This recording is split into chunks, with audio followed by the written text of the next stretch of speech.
La boxe de Shaolin est un des styles de Wushu les plus connus en Chine. Cette boxe tient son nom du monastère où elle est née. Située sur le versant ouest du mont Songshan, à 15 km du nord-est du district de Dempeng, dans la province du Henan, au centre de l'Empire du Milieu. Le temple de Shaolin est situé à proximité d'une forêt de conifères, sillonnée de ruisseaux murmurants, encadrés par les montagnes Shaoxi au devant et le pic de Wuru à l'arrière. Le monastère de Shaolin a été construit en l'an 495 sur l'ordre de l'empereur Xiaowen de la dynastie des Wei du Nord, en l'honneur du moine indien Batuo, venu en Chine pour prêcher la religion bouddhiste. Les moines de faible constitution à l'époque ont été instruits par ceux descendants d'une caste guerrière indienne aux techniques de renforcement de l'énergie vitale. À la venue d'un autre patriarche du nom de Bodhidharma, l'Illuminé, en 520, les moines transformèrent les techniques en art martial afin de se défendre contre les brigands qui infestaient la région. Il s'ensuivit une véritable révolution de l'art du poing chinois, Qianfa, avec la création de styles originaux qui mettent en relief les qualités pugilistiques des pratiquants, mais aussi leur sens de l'esthétisme dans un souci d'efficacité. Le maître demeure la personne centrale dans ce dur et long apprentissage. Il est à la fois le garant de la tradition, mais aussi l'éducateur qui fera du novice, Wuchujia, un véritable expert dans l'art à main nue, mais aussi dans le maniement des armes. La dévotion aux préceptes du bouddhisme n'a d'équivalent que l'enthousiasme qu'ont les pratiquants à renforcer leur corps. Endurcissement, sauts spectaculaires, épreuves de toutes sortes jalonnent le parcours du moine de Shaolin. Mais quand celui-ci aura maîtrisé ses passions qui avilissent l'homme et le rendent si vulnérable par la pratique quotidienne de la méditation, il atteindra des sommets jamais égalés. Découvrez dans ce DVD les secrets des antiques moines du monastère de la Jeune Forêt.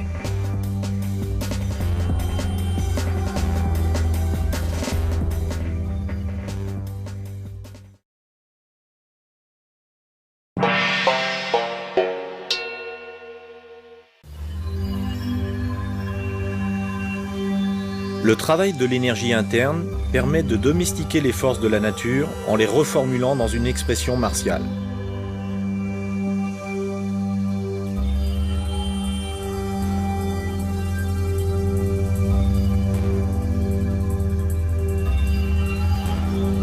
Le Qigong de Tamo est une suite d'exercices donnés en héritage par le fondateur du temple, Bodhidharma, aux moines de Shaolin qui perpétuent la tradition ancestrale.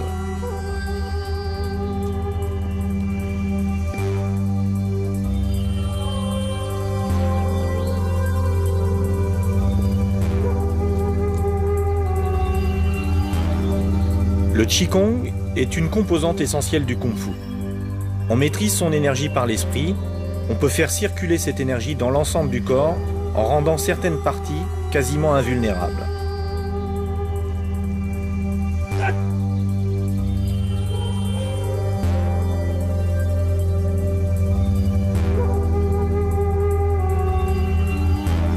En se dressant entre le ciel et la terre, les moines puisent une force magique pour le néophyte, mais qui est en fait la résultante d'un travail précis et ancestral.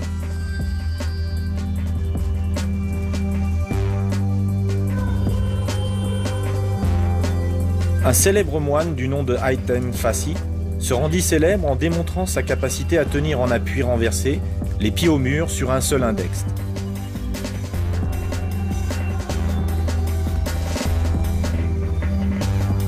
L'accès à l'harmonie du corps et de l'esprit est l'attitude de toute une vie.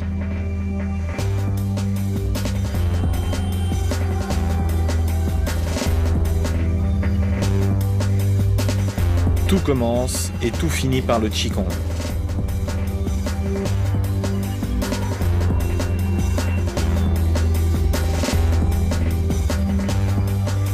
Ces mouvements viennent d'un lointain passé et nous ont été transmis de maître en maître.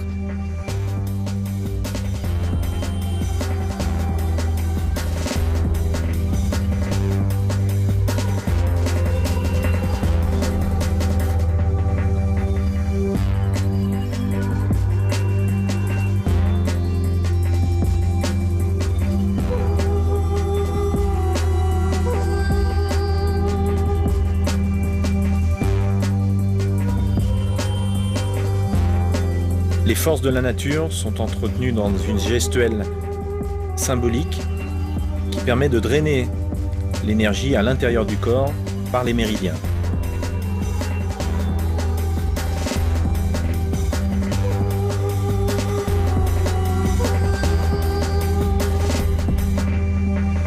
Cette force se transforme et irradie l'ensemble du corps, en commençant par le sommet du crâne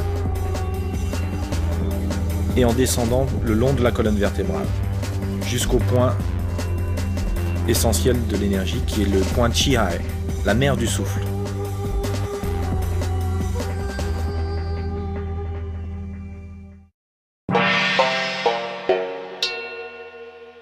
La technique de combat à main nue.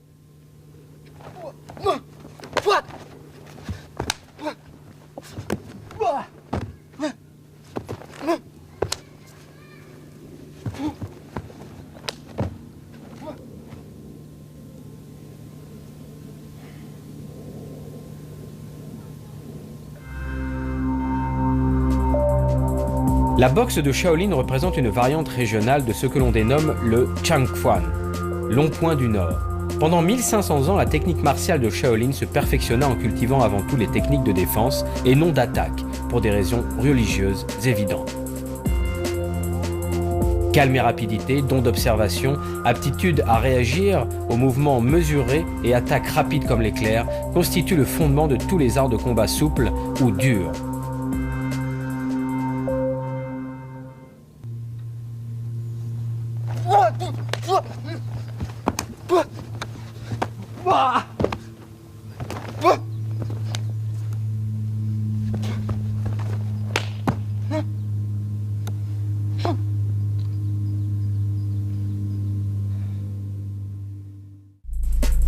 L'observation de la nature fut un élément déterminant pour la création des styles originaux basés sur l'observation des animaux.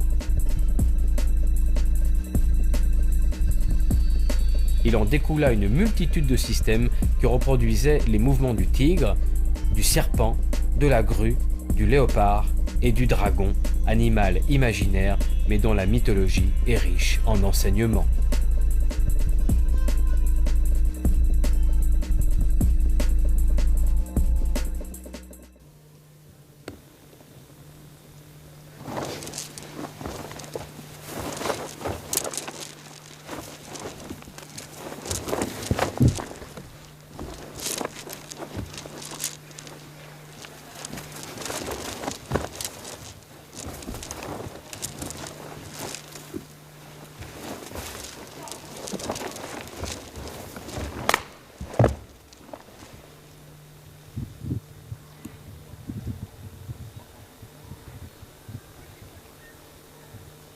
La boxe de Shaolin a subi différentes influences puisque le temple est situé au centre de l'Empire du Milieu.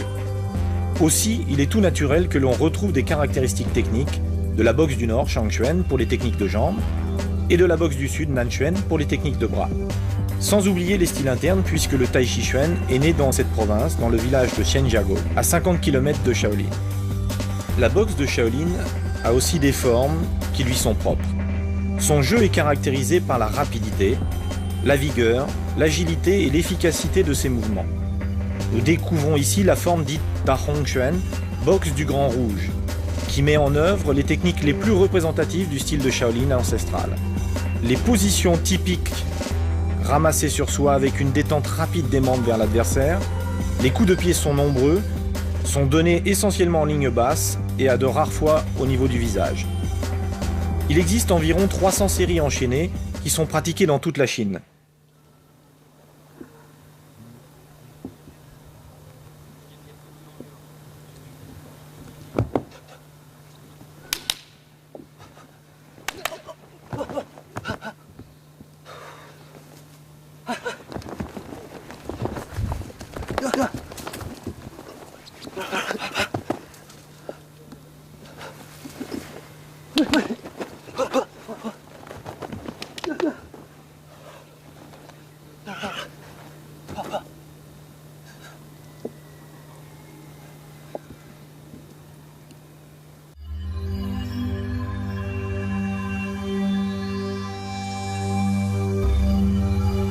Créé par Wang Lang, un laïc qui enseigna son style au temple de Shaolin, le style de la menthe religieuse est caractérisé par des techniques de saisie imitant cet insecte redoutable.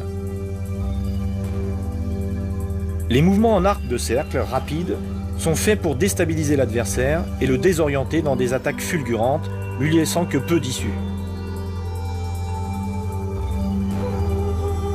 Les déplacements sont ceux de la boxe du singe, Hou Chuan, ce qui ajoute à la complexité de ce style basé sur 12 principes et divisé en 2 courants, dites de la menthe religieuse dure, Ying Tanglang, auquel est attaché le style de Shaolin, et le style de la menthe religieuse souple, Hu Tanglang, comme la menthe religieuse des 6 coordinations, Liu He Tanglang Chuan.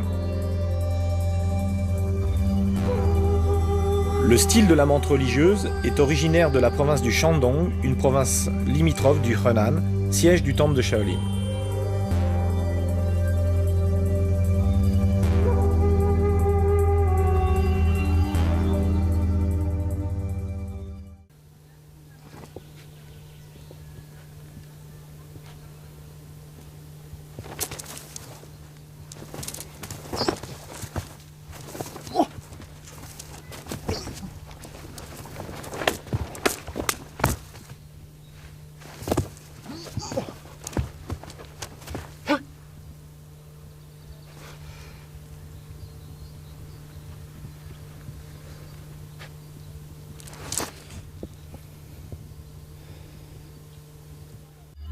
La boxe du tigre est présente dans toutes les régions de la Chine. Elle a inspiré de nombreuses écoles de karaté d'Okinawa, comme le Yusheryu de maître Kambun Yushi, 1877-1949. Cependant, c'est dans la province du sud, du Fujian, que cette boxe est la plus représentée. Le temple de Shaolin du Sud, Shaolin Nanchuan, situé dans cette province, en fut le dépositaire ancestral.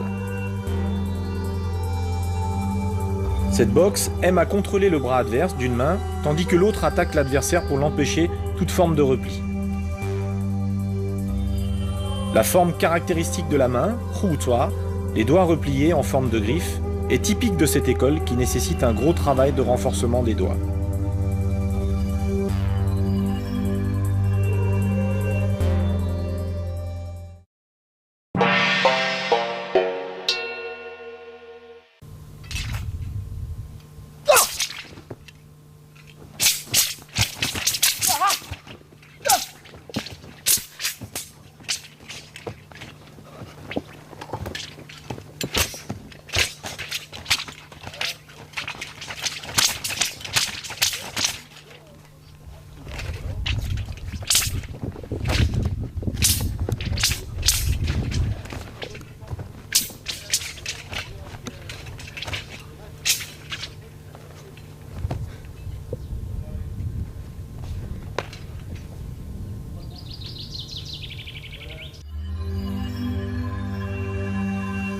Prolongement naturel du corps, les armes sont la spécialité des arts martiaux chinois.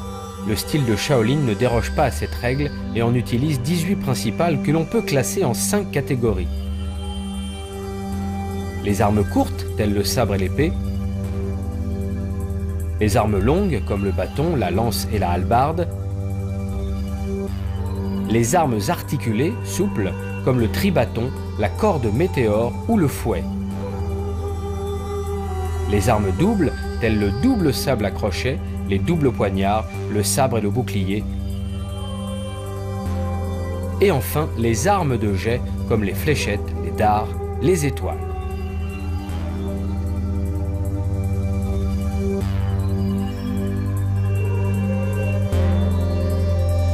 Dans la catégorie des armes courtes, le sabre de Shaolin tient une place prépondérante. C'est une arme beaucoup plus robuste que l'épée et plus lourde également. Elle est composée d'une lame large à un seul tranchant, d'une partie plus robuste pour parer et d'une pointe. L'arme est tenue par la poignée, la garde est ronde et au pommeau du sabre est attaché 2 foulards qui leurrent l'adversaire des mouvements qu'exécute la lame.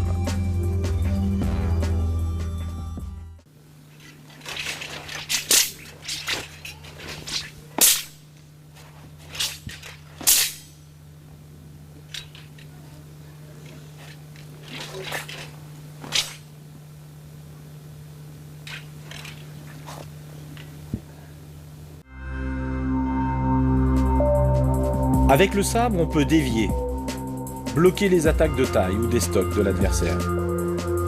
Son maniement exige de la puissance et beaucoup de vitesse d'exécution. Le sabre est une arme dévastatrice dans un périmètre court. Elle forme autour de son utilisateur une sorte de coquille d'acier de par les mouvements tournoyants et enchaînés.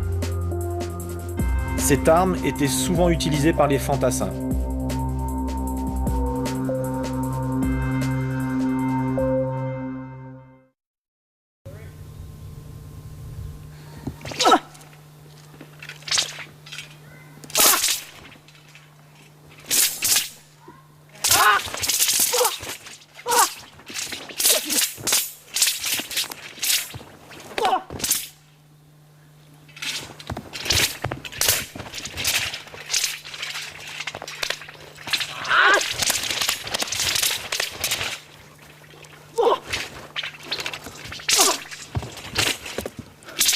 Le sabre est comme un tigre féroce. Nous assistons maintenant à une démonstration d'une forme libre, exécutée par un moine.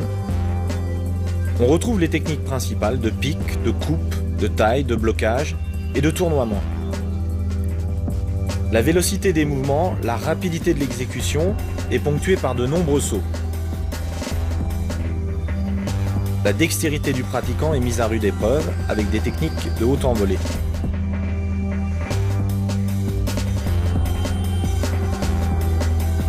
Autour de lui, le pratiquant trace des cercles impénétrables par toute technique adverse.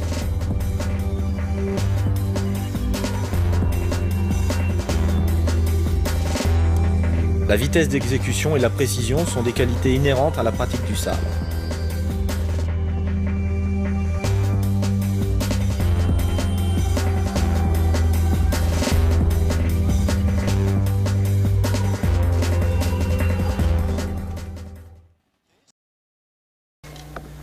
This is Shaolin Street Sword.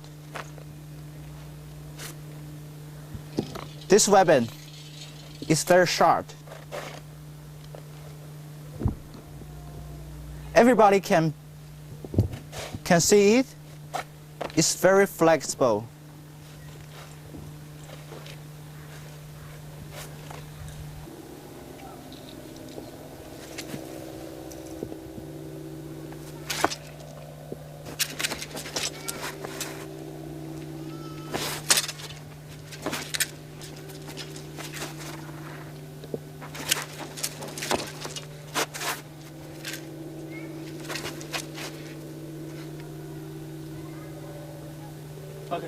L'épée est une arme légère composée d'une lame à double tranchant et d'une pointe. L'arme est tenue par la poignée, la garde est triangulaire et le pommeau de l'épée possède une cordelette à double pompon qui déplace le centre de gravité de l'arme vers l'arrière afin de faciliter son maniement. Avec elle, on part et on attaque avec une prédilection pour le poignet de l'adversaire ou toute partie vitale, les yeux, la gorge, les flancs, les parties génitales, les cuisses. Son maniement est délicat et requiert une grande souplesse du poignet et des épaules. L'adresse et la finesse de son jeu en font une arme traditionnellement attachée aux officiers. Le fourreau peut être utilisé comme un moyen de leurrer l'adversaire ou de bloquer ses attaques pour mieux contre-attaquer.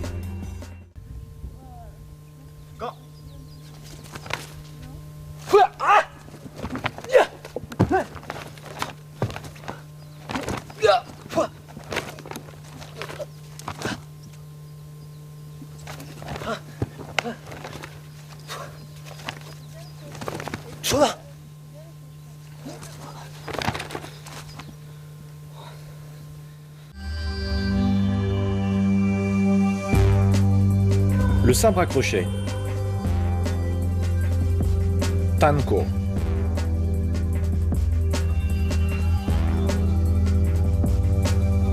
Utilisé normalement par paire, le sabre à crochet, de par sa structure originale, permet à celui qui le manie de couper, d'accrocher, de piquer, de frapper, de fendre, de bloquer, en utilisant les mouvements de circonvolution du poignet et des bras.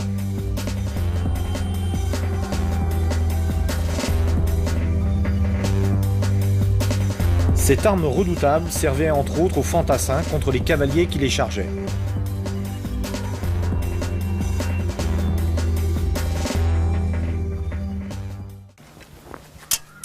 This is is Shaolin double hooks. Hut!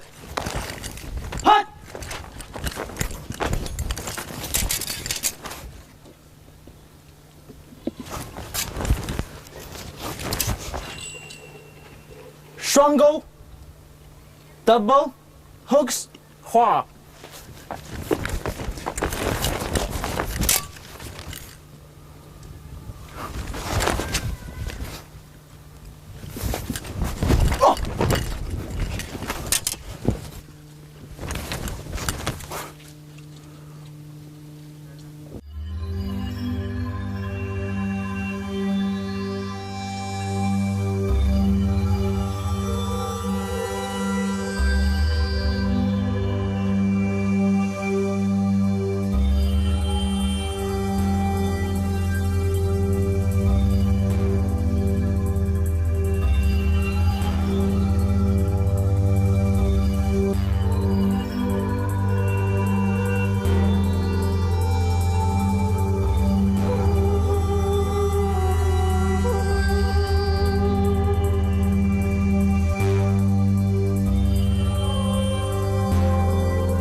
Le bâton de Shaolin, Shaolin Kunchu. Le bâton est certainement l'arme la plus ancienne que nos ancêtres ont utilisée. De structure plutôt longue, il existe différentes tailles de bâtons. Plus petit que soi, même taille que soi et plus grand que soi.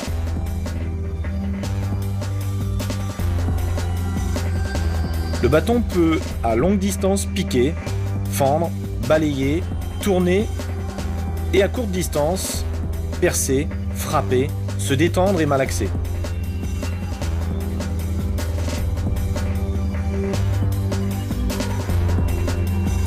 Stratégiquement, le bâton couvre tout un secteur, ce qui confère à cette arme une redoutable efficacité face à plusieurs adversaires armés ou non.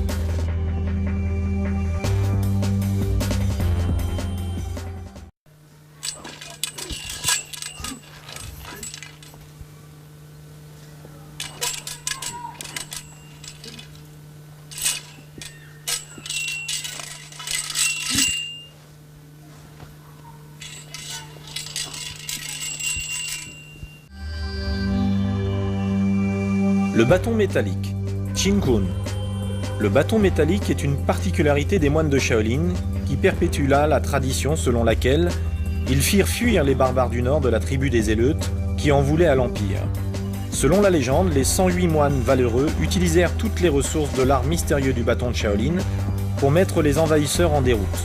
L'empereur, pour les remercier de leur bravoure et de leur victoire sur leurs farouches adversaires, leur décernèrent le titre de premier monastère sous le ciel.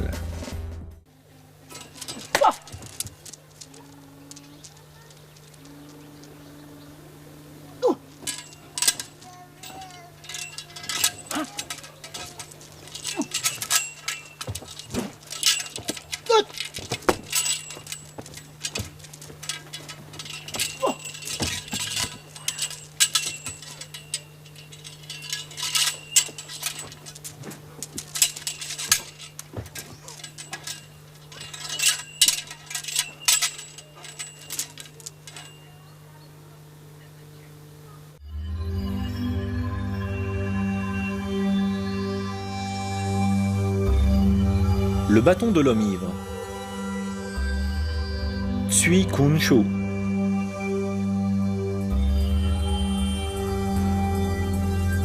La boxe de l'homme ivre, Tsui Chuan, est une particularité originale des arts martiaux chinois.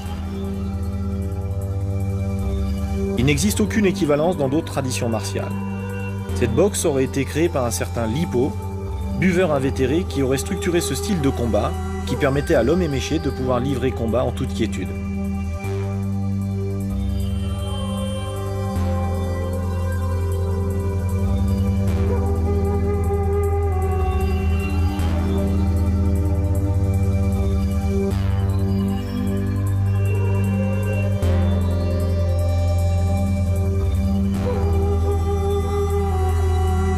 Le bâton de l'homme ivre s'inscrit dans cette tradition qui est exploitée énormément au cinéma et à l'Opéra de Pékin.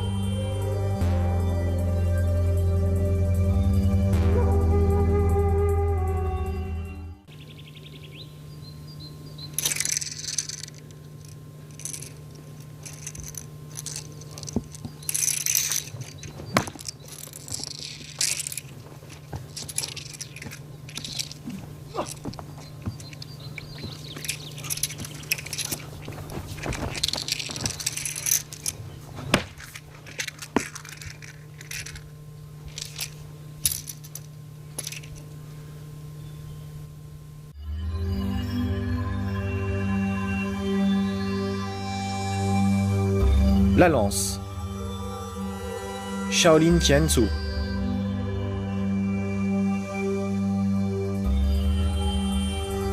La lance est considérée comme le commandant des armes longues, avec sa pointe acérée en forme de petite dague, entourée d'une crinière rouge. D'ailleurs, la plupart des armes longues dérivent des techniques de maniement de la lance. Stratégiquement, la lance ouvre une ligne droite dans la défense adverse.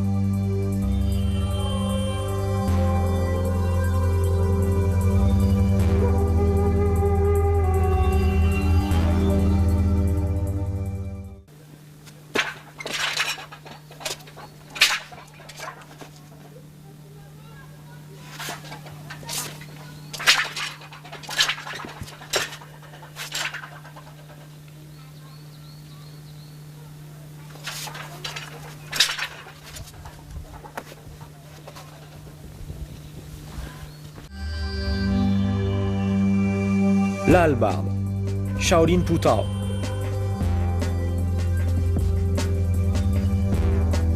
C'est l'arme des guerriers par excellence. Arboré par le célèbre général Kuang Yi, que l'on retrouve souvent en statuette dans les échoppes chinoises, car il est le protecteur des commerçants.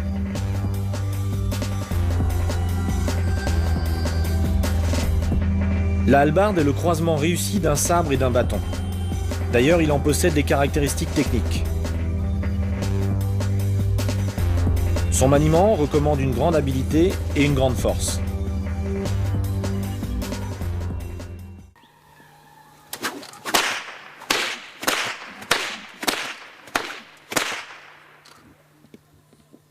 Le fouet. Pian. Le fouet fait partie de la catégorie des armes souples. Il est spectaculaire dans son jeu, car sa morsure est redoutable et le bruit qu'il produit est assourdissant et provoque la terreur dans les rangs ennemis.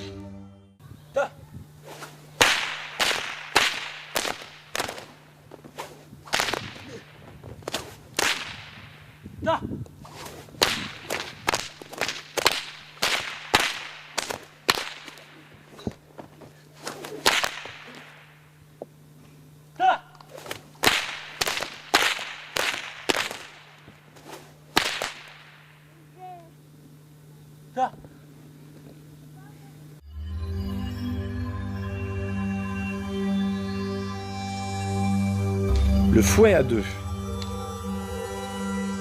Chuan Pian.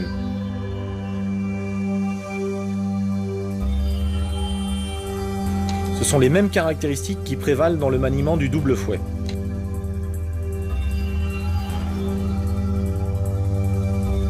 Cependant, la dextérité doit être plus importante car le travail de la coordination est vital.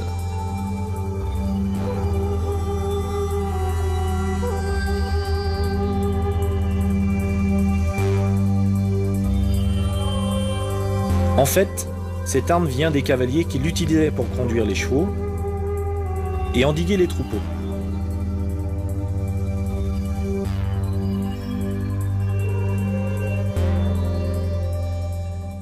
Voyons à nouveau l'ensemble de ces armes et les catégories qu'elles couvrent. Les armes doubles. Les armes doubles sont maniées chacune d'une main en coordination l'une avec l'autre. Elles comprennent le double sabre, la double épée, le double sabre à crochet, la double massue, la double hache ou le double poignard. Les armes courtes. Elles sont plus petites qu'un homme et sont maniées en général d'une seule main. Elles comprennent le sabre, l'épée, la hache, le fouet à arête ou le poignard.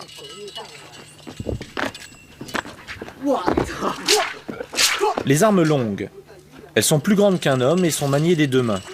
Elles comprennent la lance, le bâton, le sabre à long manche, la pique, la hallebarde, la fourche.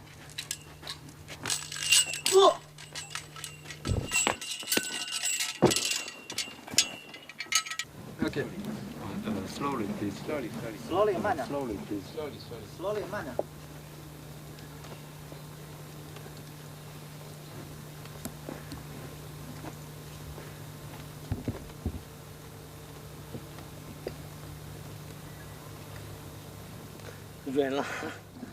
With one hand, with one.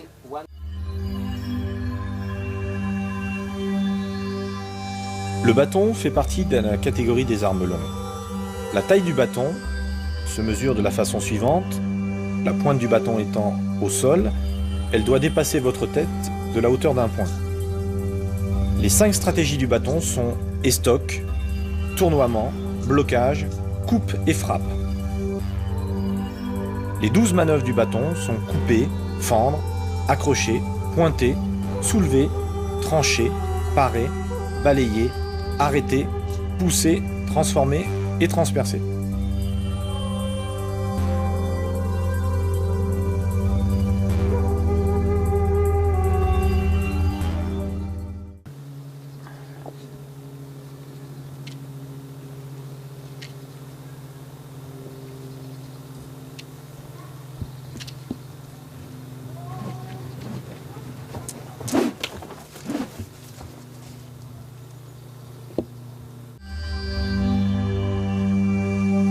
Le temple de Shaolin a bâti sa réputation sur son excellence au maniement du bâton, bien avant qu'il soit connu pour son art du poing. C'est dans les annales du général Qin Shi Huang, le fameux Xin Xiao Xin Shu, que l'art du bâton fut évoqué comme un art d'une pure efficacité.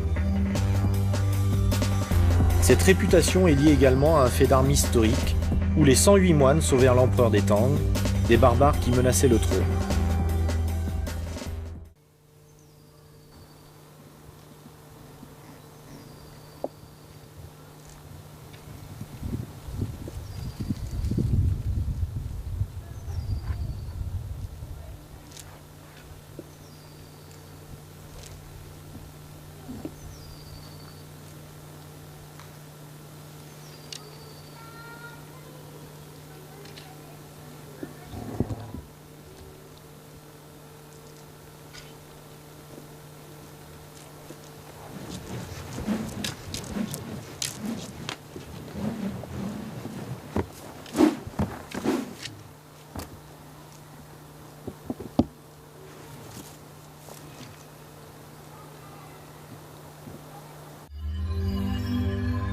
Revoyons les prises de main au bâton. Prise en double main yin-yang, Shuang yin-yang wokun. Rotation verticale vers le bas, Li Wu Hua Kun. La saisie des mains est très importante avec un positionnement des mains en prise dite pince de crabe ou en main en coquillage.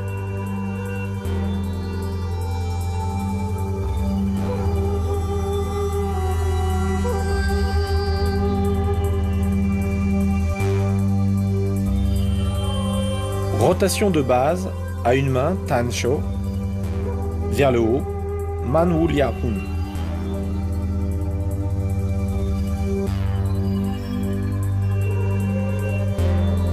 Le mouvement du poignet, du coude et de l'épaule est très important.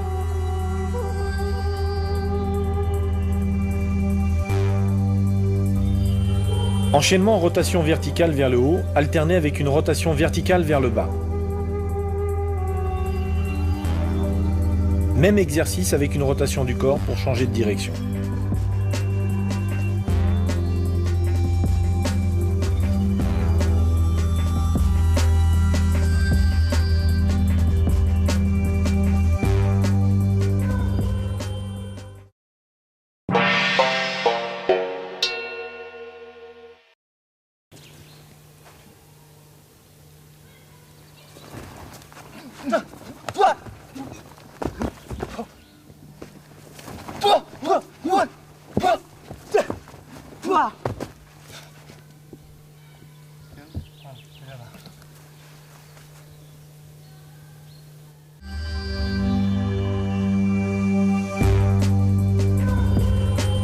Quand le corps a été endurci, la technique éprouvée et l'esprit anobli, l'épreuve du combat est une étape nécessaire afin de tester ses compétences dans une situation réelle.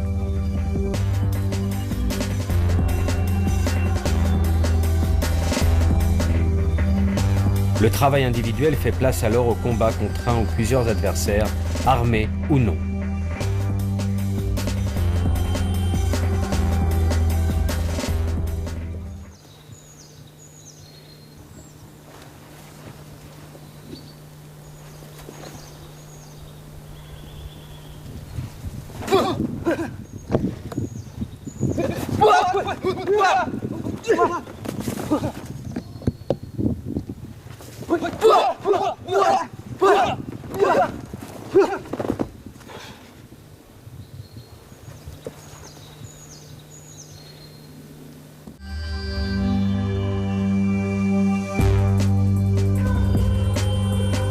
L'esthétique et la précision des mouvements rapides comme l'éclair, ajoutées à la difficulté et à la hauteur des sauts et le danger que représente l'utilisation des armes, font de ces exercices des démonstrations spectaculaires très prisées par le public.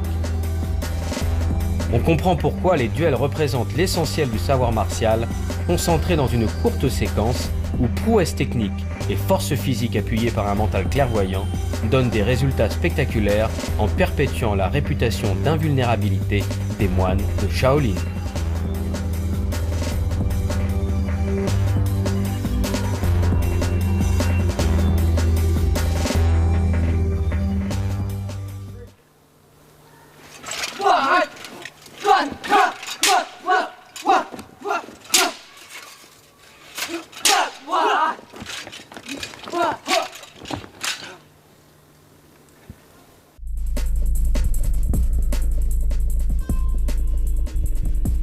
Il existe plusieurs types de duels, à main nue, à main armée ou à main armée contre main nue.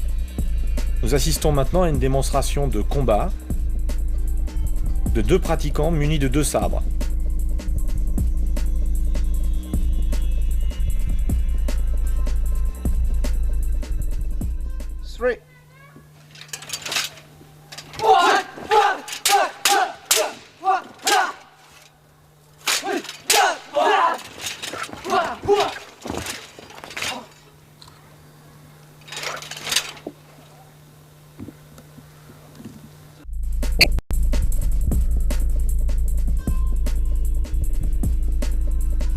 Dans ce type d'exercice, la précision est plus qu'importante, car la sanction serait immédiate si un mouvement n'était pas effectué correctement. Imaginez ce qu'un sabre pourrait faire sur un corps. Les mouvements doivent se suivre à cadence rapide, la précision du geste est importante, le blocage doit être optimum, dans un tout harmonieux.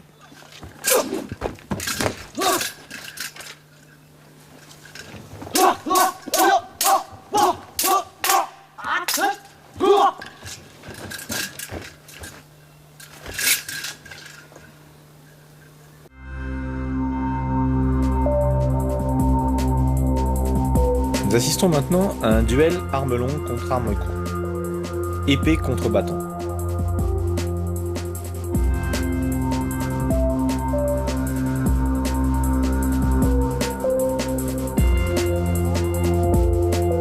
Le pratiquant armé d'un bâton utilise la longueur de son arme et les mouvements d'estoc afin de repousser son adversaire.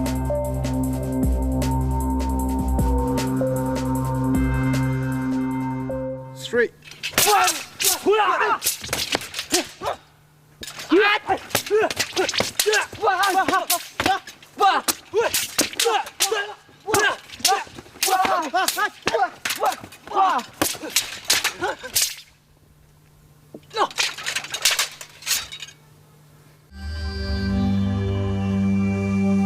Nous assistons maintenant à un duel à 3. Un pratiquant est armé d'un bouclier et d'un sabre, l'autre de double sabre, et le troisième d'un bâton. La coordination est impérative car à 3 le combat est beaucoup plus dangereux. Les mouvements se suivent à cadence serrée.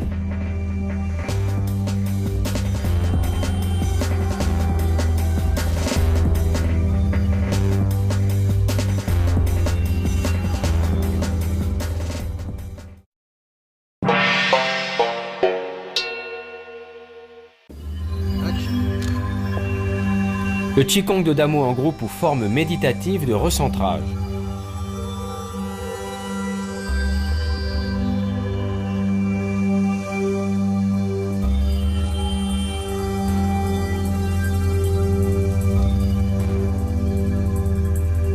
Le mot-clé du Qigong bouddhique est vacuité. Sa pratique conduit à rendre le cœur pur et limpide comme à son origine.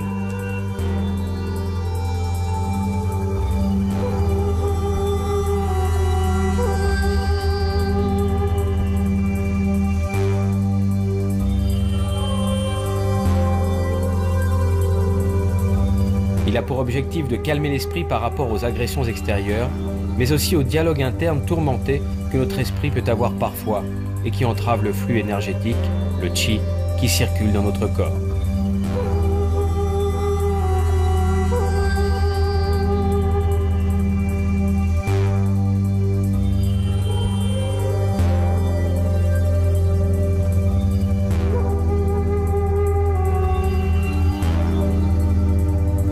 Les illusions que crée l'esprit sont autant de cachots dans lesquels nos sentiments demeurent prisonniers. Il nous faut accéder au bonheur originel, celui de la simplicité.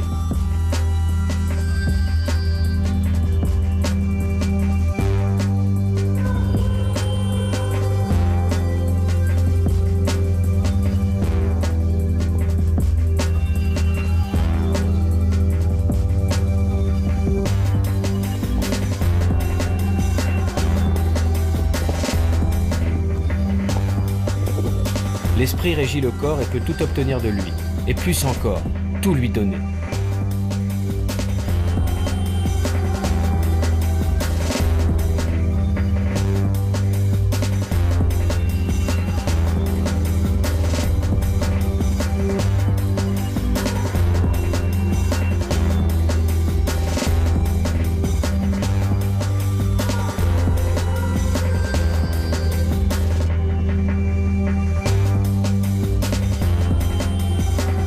Le temple de Shaolin, en tant que centre de l'énergie physique et spirituelle, a survécu 1500 ans.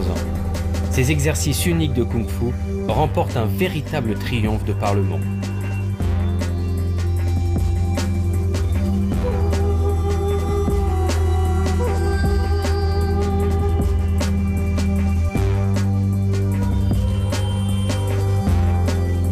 L'art du Wushu de Shaolin, à la fois entraînement physique et attitude mentale, survivra encore des millénaires.